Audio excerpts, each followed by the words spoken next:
በእውነት አሁን የደረስንበት ዘመን ያውና የተባለውን በዓለም ላይ በተለያየ አጋጣሚ የምናገኛቸውን እድሎች ይሄውና ብለን እዚህ ያገኘንበት ሁኔታ ነው ያለውና ከዚህ አኳያ እጅግ በጣም የኮራንበት እንደ አገር እንዲሁም ደግሞ የዚህ ሐሳብ ያመነጩትን ክቡር ጠቅላይ ሚኒስትራችንን ምን ያህል የሐሳብን የምናብን የእይታን ከፍታ የሚያሳይና ያ መሬት ላይ ሲያርፍ ምን ህይወት ሊኖር እንደሚችል እንደሚተገበር ኢትዮጵያውያን ደግሞ ከጀመሩ መጨረስም እንደምንችል ተስፋን የሰጠኝ ብዙ እምቅ ያልተጠቀምንባቸው ጸጋዎች አገራችን እንዳላትና ይሄ ተስፋን የፈነጠቀ ነገር ነው በውስጥ የታየው። እንግዲህ ዓለም ወደ ከቴክኖሎጂ ወደ ኤአይ በከፍተኛ ግስጋሴ እየሄደች ነው ያለችው።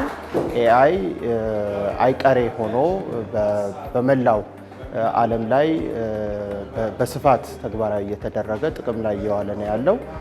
ስለዚህ እዚህ ዘርፍ ላይ ተወዳዳሪ መሆን ማለት መጪው ጊዜ ላይ ተወዳዳሪ መሆን መቻል ማለት ነውና በዚህ ልክ መንግስት ከፍተኛ ትኩረት ሰጥቶት በተለይ ደግሞ ክቡር ጠቅላይ ሚኒስትራችን ከፍተኛ የሆነ ትኩረት እንዲሰጠው በማገዝ የቅርብ ክትትልን በማድረግ አሁን የደረሰበትን ደረጃ ደርሷል። ከዚህ በኋላም በዚህ ፍጥነት ሄዶ በዓለም ተወዳዳሪ ሆኖ ኢትዮጵያ ከኤአይ ማግኘት ያለባት ጥቅም እንድታገኝ የማድረግ ራዕይ ተቀምጦ በዛ ልክ እየተሰራ እንደሆነ ተገንዝቤያለሁ።